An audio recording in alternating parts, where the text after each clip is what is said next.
This will be your only warning. Alright, let's get ready to rumble! In this corner we got Zack Snyder's Justice League with black-suited Superman that Kryptonian rage is going to destroy. And in this corner we got Sam Wilson, Captain America. He's got a metal arm friend that you won't see coming. Place your bets now because this fight is going down in 3 minutes. 3 minutes of playtime. Bring it on, bitch. Are you ready? I hate myself so much.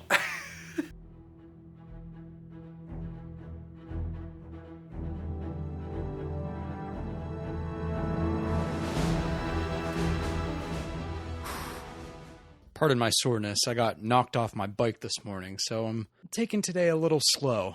But that's alright, the day continues. Hello, my name is Brandon, and welcome to another spoiler review. This time not for WandaVision, this time we're talking about Falcon in the Winter Soldier, Marvel's second exclusive television show on Disney+.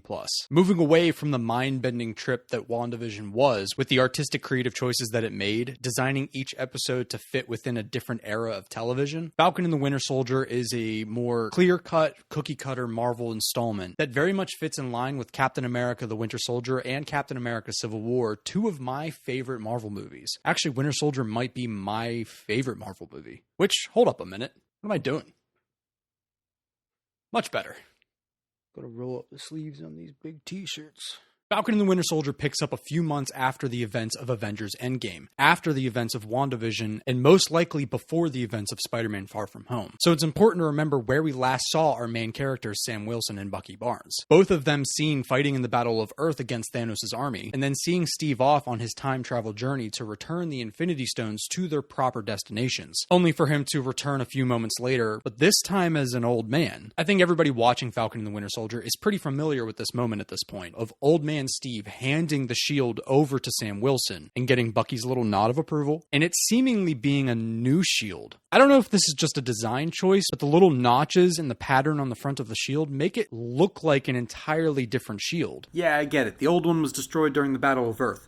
Moving on. But this passing of the torch or passing of the shield is symbolic of passing the mantle of Captain America on to Sam Wilson, where it seems he's rather reluctant to pick up that mantle. And in turn, it seems like the shield is placed in a Captain America memorial museum. Though as Sam recounts in the first episode of this show, it doesn't feel like it's his. It feels like it belongs to somebody else, and that somebody else is Steve. But Steve isn't around anymore. But where is he? I guess it's not so outrageous to think that he might have just passed away naturally, seeing as how he lived his entire life and grew to be an old man. The eulogy at the Smithsonian sort of comes across as a funeral for Captain America, with Colonel James Rhodes or War Machine in attendance. But where are our other big-name Marvel characters? We know Wanda and Vision are busy, but what about Clint? What about Hulk? So something tells me that this is just a cover story to where Steve might actually be. Or they're hiding the fact that he passed away to not bring any attention to the quantum tunnel that they built in order for him to return the stones. They're kind of keeping the details of his travels a secret, as to not bring any attention to others, who are now gossiping that he might be secretly stationed in a base on the moon, which is a fun little nod actually to a storyline where it's revealed that the original Nick Fury from the 1940s is still alive and operating in a base on the moon.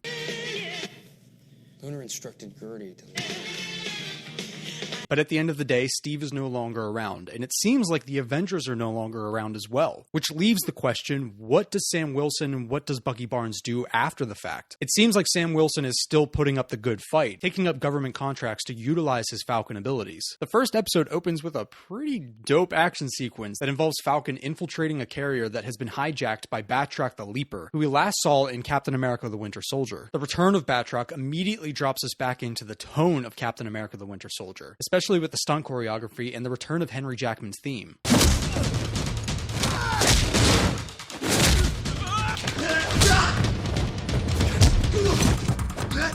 We're given a really good look at Falcon's fighting style, as well as utilizing his armor, which seems to be enhanced by Stark tech, and with the ability of his wings to form a sort of shield. Kind of feels like foreshadowing if you ask me. And let's not forget his trusty sidekick Red Wing, who in the comics is an actual Falcon that he can communicate with telepathically. But that's not the case here. Instead, it's a cute little robot bird. Sorry, but I would straight up die for this robot bird. Have you ever seen a bird in real life? Yeah. No, you've seen an Obama drone. Not only are we getting a good idea of how Sam fights, but we're getting a lot of insight into his family backstory. We're starting to learn where he came from, meeting his sister and meeting his nephews, where it seems like she had to take over the family business after he blipped away and their parents may have passed away, struggling for 5 years to make ends meet. And then you were off fighting Dr. Space Cape or whatever while I was holding it together for 5 long years. I love when Sam shows up at the Wilson Seafood Harbor and they refer to him as Uncle Sam.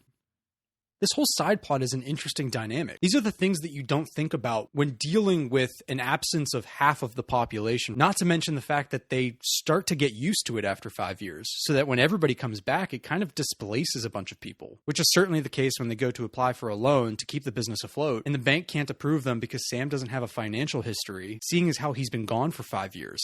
Is there any chance, and of course you could say no, that I could get a selfie with your arms out? Are you serious?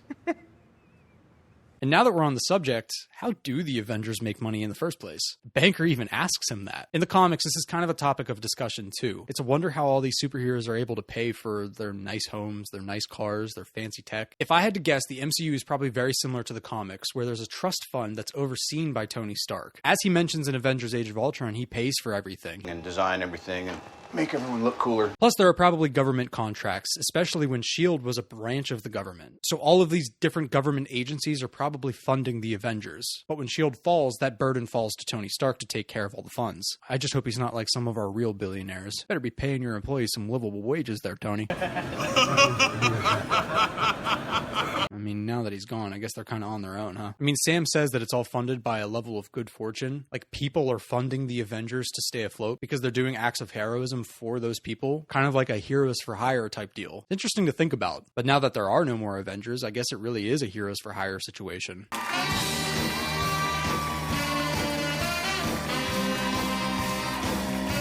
But while we were getting the backstory to Sam's personal life and family background, the other side of this show is exploring Bucky's mental background and mental stability, consistently having nightmares for his trauma and the acts of violence that he's committed over the years, burdened and haunted with the ghost of his past. We see Bucky sleeping on the floor, and something that's not all too often talked about is the fact that when vets come home from war, they have such trouble sleeping and getting comfortable in their beds because they're too comfortable. It's your bed, right? What's that? Your bed is too soft.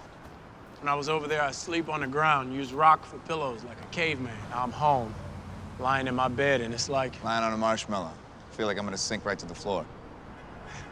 It'll be interesting for this show to explore the PTSD that Bucky constantly struggles with, going to therapy to help him cope with the deeds that he's committed, and come to terms with the person he is today, and trying to make up for the acts of violence that he's committed. We see this with his time spent with Yuri, seeing in his nightmare that he's the reason that his son died, but he can't bring himself to tell him that it was his fault. I mean, I understand. So he tries to make up for it in other ways, by being a good person. I mean, look at the guy. How could you say no to that smile? The last thing that this first episode does is introduce us to our villains of the series, or part of them. We know that Helmut Zemo will show up at some point, but until then, we're given our first look at the Flag Smashers, a unique take on a comic book Captain America villain, the Flag Smasher, whose primary objective was to unify the people of the world without borders, a notion that a lot of people are probably on board with at this point. The show seems like it's going to explore the mentality of the people that were left behind during the blip, how they got used to the world the way that it was. And now that it has returned to the way that it was before, you have these terrorist organizations that in a way are trying to restore a new world order. But there seems to be something else about these guys. They seem to be somewhat enhanced. Sam and his partner ponder about this as well. But who could they be? This couldn't be our introduction to mutants, could it? I know. I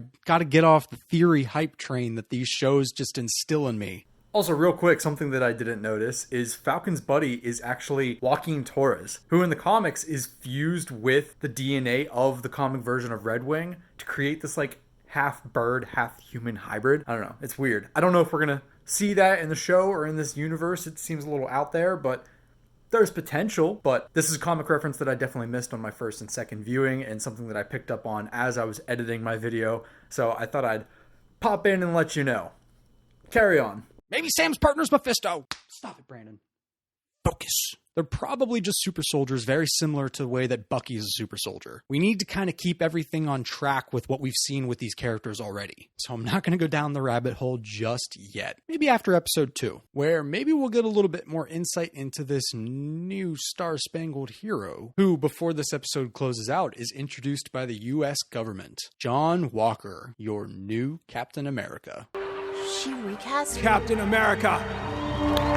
If you liked hearing me talk about Falcon and the Winter Soldier, please be sure to subscribe. I'll be putting out videos like this every single week, as well as for the future Marvel shows that are set to be released this summer. I've got a couple other video series that I'm working on my YouTube as well, so there's going to be a lot of content that you can keep your eyes open for. As always, if you enjoy anything on my channel, please be sure to share it with your friends, and be sure to hit that notification bell so you can stay up to date with anything that I release. If you want to talk to me in more depth about the topics that I talk about on my channel, go follow me on Twitter, @bmattweiss. You can come yell at me over there about this stuff. You can also comment below what you thought about the episode. Last but not least, you can follow me over on twitch.tv/boxthewise. I still got to get my computer fixed to stream, but once I do, we can play some games together, and we can have a Hell of a time. Thanks so much for watching, as always, and until next time, gotta give him the old Forrest Whitaker eye. Come on, get out of here. Scram! Thanks a lot. Bye. Stop! Stop! Stop! Stop! Stop! Stop, stop, stop, stop, stop, stop, stop, stop, stop, stop. Whoa.